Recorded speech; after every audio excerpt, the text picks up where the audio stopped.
Hey guys, so here's where we're at. We're right there. We are close. So down here we got our power steering all fixed up. Got the new lines on. Got to go get a new gearbox. Ran into an issue with my rag joint here where I had to get this smaller splines on that deal. Got that all taken care of, and then I ran into this. That master cylinder, for whatever reason, don't even know why, just doing it. No pressure to the rear tires. Front's no problem, got plenty of pressure coming out of that. Traced it, it was just kind of leaking out from the back when we were trying to bleed it. Traced it all the way back to here, and it was doing the same thing as we were trying to bleed it from the actual master cylinder. So that's just a remanufactured one of those cheapies from the auto parts store. So I went and got a brand new one. Same deal. It's just a cheapie from the auto parts store.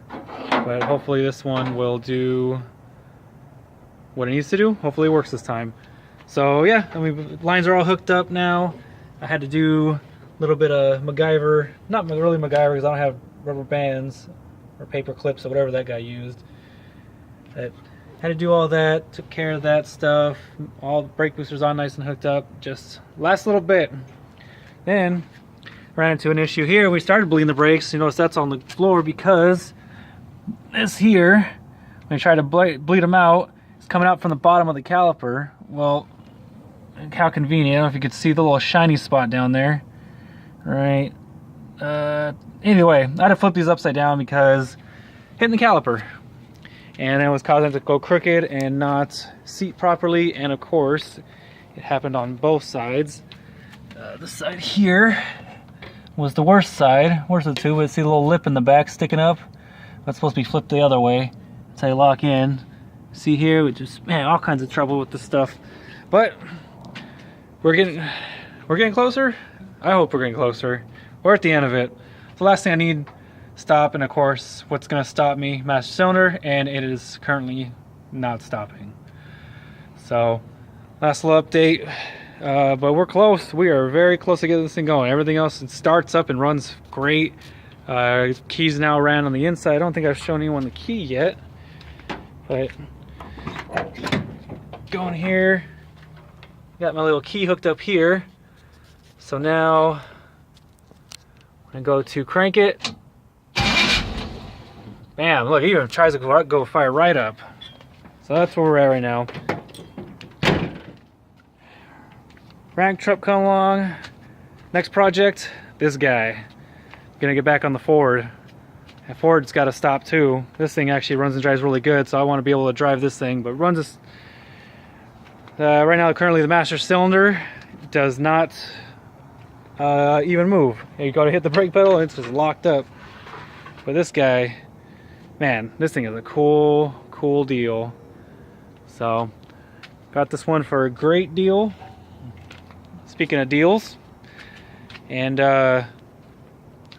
guy got it from, he just didn't use it. He said he bought it from his neighbor, used it once, and just parked it. Sat here for 12 years, or however long. How long has it been actually? Let's see here, 2004. So that's how long this thing's been sitting, at least since the last time it was registered. But all it did is I rebuilt the carburetor.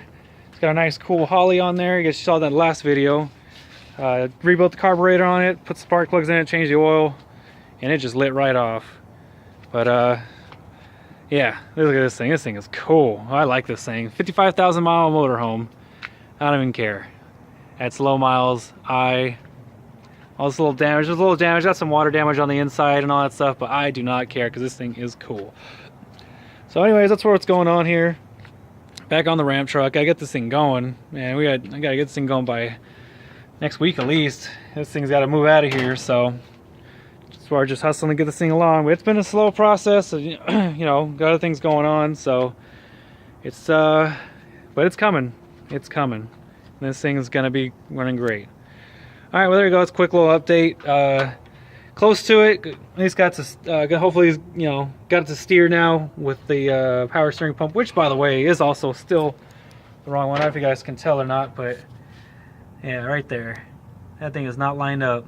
Why? Because that's 454, and that's not what was originally this truck. This truck was originally a small block Chevy 350 with a 4-speed behind it. Someone took this out of like an 80 something. I don't know if you could tell or not, but it has the little half serpentine, half V-belt thing going on. I hate that style, but someone ripped this out of an 80 something, put it in here. It's got a 400 behind it, and left the original power steering pump on there, out of 350. I don't know if you could tell. That does not. That's not lined up. That's not even on there right, but that's what's working. And that bolt here, someone did some janky stuff on that one to get that to fit. That was a three-quarter head on that bolt just to fit that thing on there, and it still ain't right. So I'll get that changed out. It's just for now until I can get this thing going. But so that's where we're at. Ramp truck coming along. Have a good one.